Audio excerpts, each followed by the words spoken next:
ya, harga turun, buy lagi, lama-lama buy. Nah, buy-nya itu karena panik. Harga tuh Anda buy, turun, di-buy lagi, turun lagi, buy lagi, karena panik. Benar nggak? Ya. Karena panik, bukan karena perencanaan. Nah, trading loss, kalau misalkan uang seberapapun, nah, cara tradingnya dengan seperti itu tetap aja.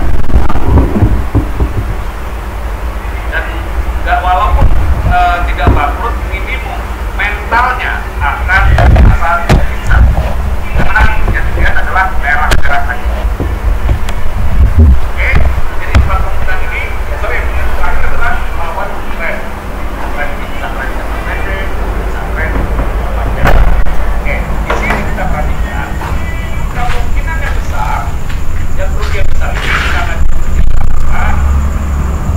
untuk menghilangi pokok permasalahan dari kerugian besar tersebut. Ya, sekarang kita boleh kasih tanggapan ya. Lot yang berlebihan kira-kira itu pernah nggak Anda alami dan itu menjadikan sebuah permasalahan kerugian besar atau margin call?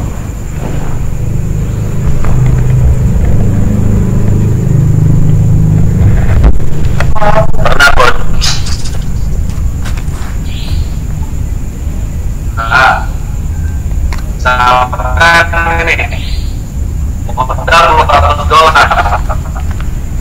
entry-nya 0,1.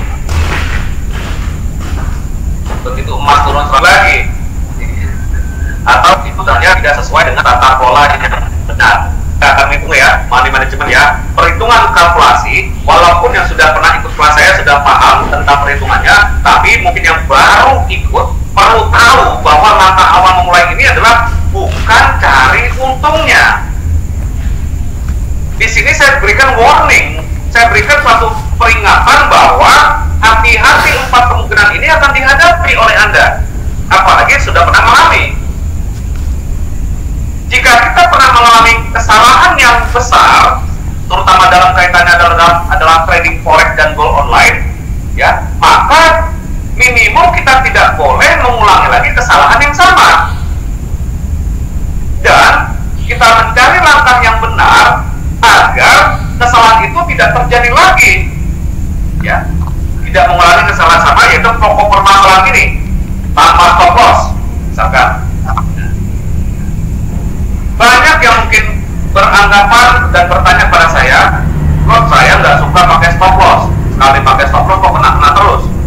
Katanya stop lossnya itu di mana, Pak? Ya, stop lossnya di sini kok. Ya, berarti ada yang salah. Stop loss juga bisa saja kalau kena stop loss itu justru modal kita terselamatkan. Nah, kena stop loss seluruh modal kita terselamatkan. Yang penting stop lossnya sudah terukur dan sudah tertoleransi. Kalau belum tertoleransi itu nggak akan rela. Ya, toleransi itu perlu ya, toleransi untuk membatasi kerugian dalam kita berbisnis. Ya, kalau kita berbisnis tidak memikirkan kerugian, maka begitu menghadapi kerugian, Anda bisa stres. Bisnis apapun ya. Ya, tapi kalau kita siap untuk mengantisipasi kerugian, maka kerugian tersebut sudah kita toleransi besarnya. Nah, lalu masuk pada orang yang bertanya pada saya yang nggak pakai stop loss tersebut. Ya, saya bilang, ya sah-sah aja, nggak jadi masalah Anda nggak pakai stop loss. Ya, nggak pakai stop loss jika memang Anda tidur nyenyak dan juga uang Anda bertambah, silakan nggak pakai stop loss. Saya nggak maksa. Ya, tapi kalau Anda nggak pakai stop loss, tidur nggak nyenyak, lalu uang nggak bertambah, margin call, lalu suntik dana lagi, nggak diperbaiki kesalahannya, maka lebih baik bertobat, bukan cari obat. Oke, bertobat itu adalah yang belajar yang benar ya, bagaimana cara trading yang benar, yaitu bagaimana membuat mental atau psikologi yang kita yang kuat untuk bisa menghadapi ya kerugian yang tidak terlalu besar. Coach, kalau misalkan saya nggak mau rugi gimana? Kalau nggak mau rugi ya nggak usah dagang, simple aja, benar nggak? Nggak usah trading. Ya, trading kan bahasa Indonesia benar nggak?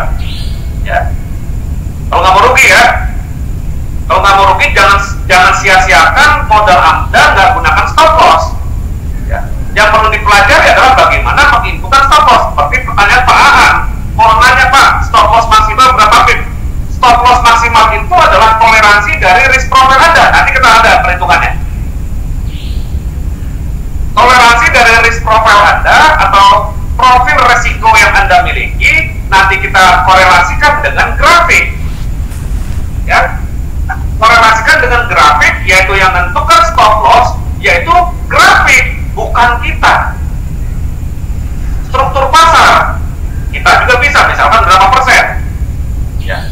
Struktur pasar itu adalah nanti saya ukur harga terendah dan harga tertinggi sebagai hukum ekonomi yang akan kita gunakan, ya, karena trading ini juga kaitannya dengan semua aspek hukum gitu ya, semua aspek ilmu pengetahuan, baik itu ilmu sosial, ilmu psikologi, ya, ilmu fisika ada, ilmu matematika, ilmu ekonomi, semua ada, ya. Nah gitu ya, jadi kalau misalkan nggak pakai stop loss, ya kalau tidur Anda nyenyak, uang bertambah, ya silakan, saya tidak maksa, ya. Tapi kalau misalkan Anda tidur nggak nyenyak, sebentar-bentar liatin grafik, sebentar-bentar Anda dapat nggak nyenyak tidurnya, dan begitu margin call Anda top up lagi, lama-lama top up, ya berapapun uang Anda akan habis. Kalau memang tidak dirubah mindset pola pikirnya. Oke? Setuju? Benar nggak kalau misalkan floating loss besar, tidur Anda nyenyak?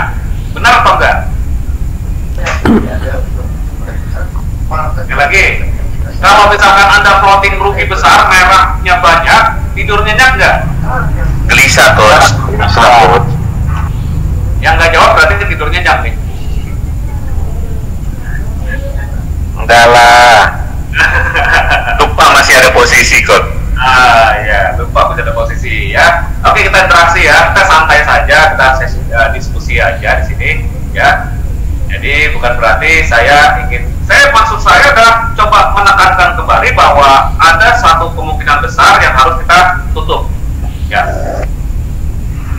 Campur aduk. Oke, jadi 4 kemungkinan yang rugi besar ini adalah kata kuncinya adalah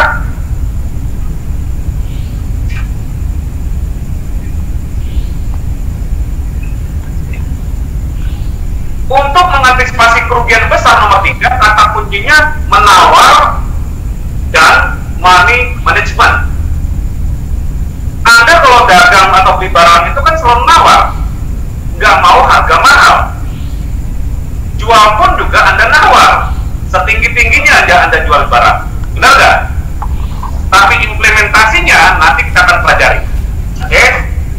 Jadi menawar dan money management itu kata kuncinya, ya, untuk menghindari kerugian yang besar. Kok pertanyaannya soal entry dan exit di moving, wah nanti ya. Ini strategi berarti bicara soal moving average, ya. Itu kita masuk pada strategi, ya. Sedangkan ini masuk kelas basic, ya. Nah, strategi itu nanti ada kelasnya sendiri, ya. Saya pun juga sedang membuat ini, ya, nanti streaming di YouTube. Mungkin jadwal kelasnya ini saya akan berubah, ya. Saya harus libatkan juga teman-teman dari trader GKInvest lainnya agar dapat mengisi 1 minggu full, ya, berikan fasilitas layanan untuk nasabah GKInvest. Oke. Begitu kita mengetahui ada 4 kemungkinan tadi, maka kita harus persiapkan antara fondasi dalam trading dan metode trading. Nah, fondasi adalah persiapan. Persiapan apa saja? Persiapan mental, psikologi, waktu, keuangan, dan tata kelola kerugian kita. Itu fondasi. Fondasi tidak cukup, tapi fondasi yang utama yang harus kita pikirkan. Nah, coba deh, kalau Anda ingin buka sebuah bisnis, ya, kira-kira dipersiapkan nggak kalkulasi planning dalam bisnis plan-nya? Apakah Anda terprovokasi? Misalkan gini, beda loh antara yang dipersiapkan konsepnya, dipersiapkan bisnis plan-nya, maka begitu berjalan sesuai dengan konsep, ada SOP. Kalau misalkan Anda buka bisnis apapun, buka coffee shop, buka kuliner, buka transportation,